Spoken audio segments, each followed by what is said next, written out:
Rick, I saw this last night, this situation with Robert Malley, and I'm thinking, you got a multi-count indictment against the former president of the United States for, quote, mishandling classified documents. And then now you got the special envoy to Iran has been suspended for months, by the way, without pay because of allegedly security concerns. What are you making of this right now? Look, Rob Malley, I think, is a big problem. He's been attacked for being way too weak. He is been totally ineffective.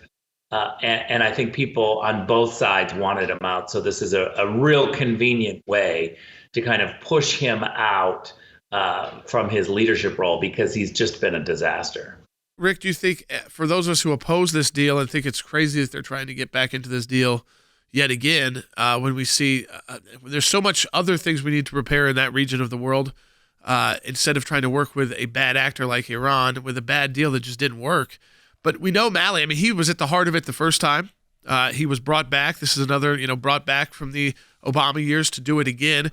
If he's out, is it less likely that they are able to move forward because Iran loses the person they're kind of used to working with? Or, like you said, is there somebody else that they think is going to do a better job and potentially get us back into this horrible deal? Well, there were two people that were the weakest link for the United States, Wendy Sherman and Rob Malley, and now they're both out.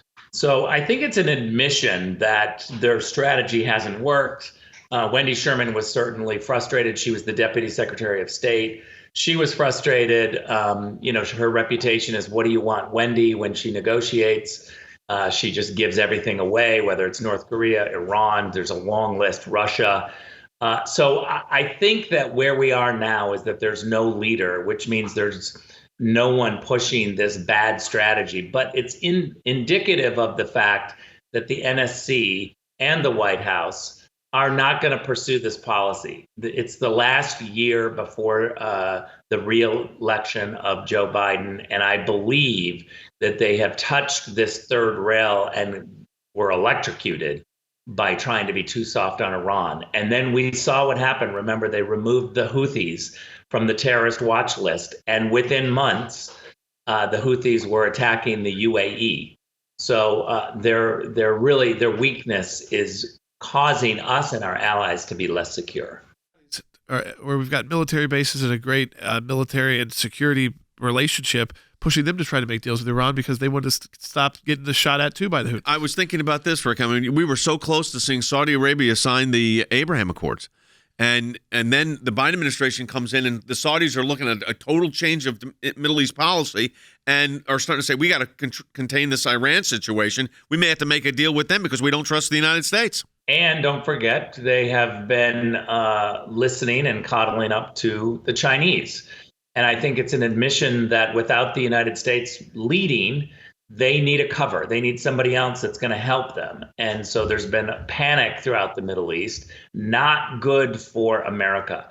Whether it's the Balkans, the Middle East, Venezuela, Taiwan, you need American leadership in order to lead the world and to find consensus. But this is a Biden administration, when you look at the Iran policy, that was more interested in consensus with the Europeans than pushing what works for America, than pushing an America First policy.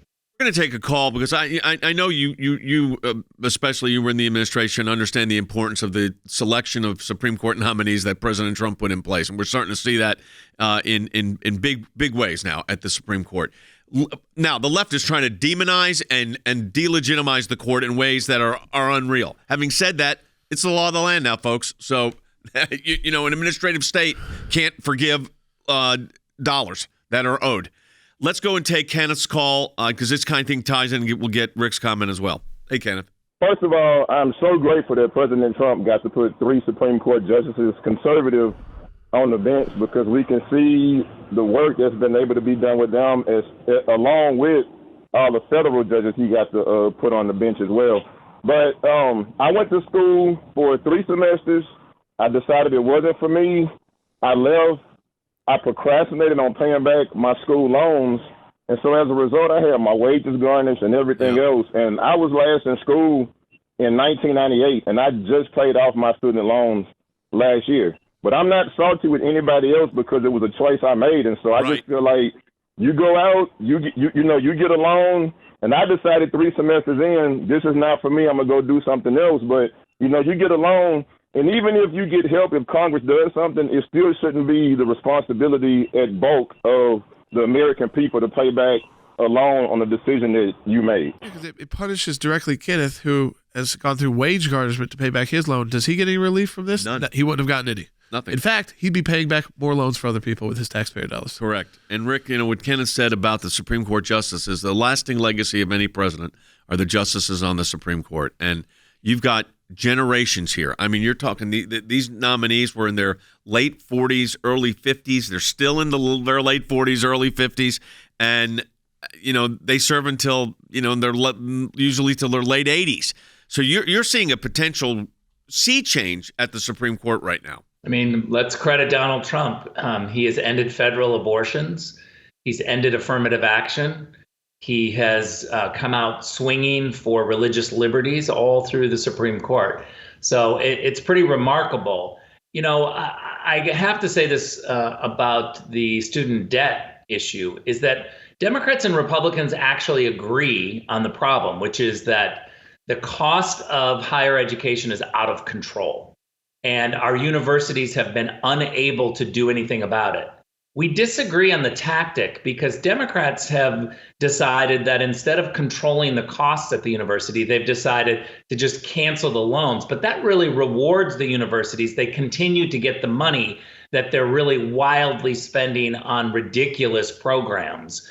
And they have, assistant presidents for this and that. They need to get rid of the administrative state, pay teachers more, have teachers that are good, get rid of tenure, have a supply and demand capitalism type rule where if the students don't like the teacher, they should be able to get rid of the teacher.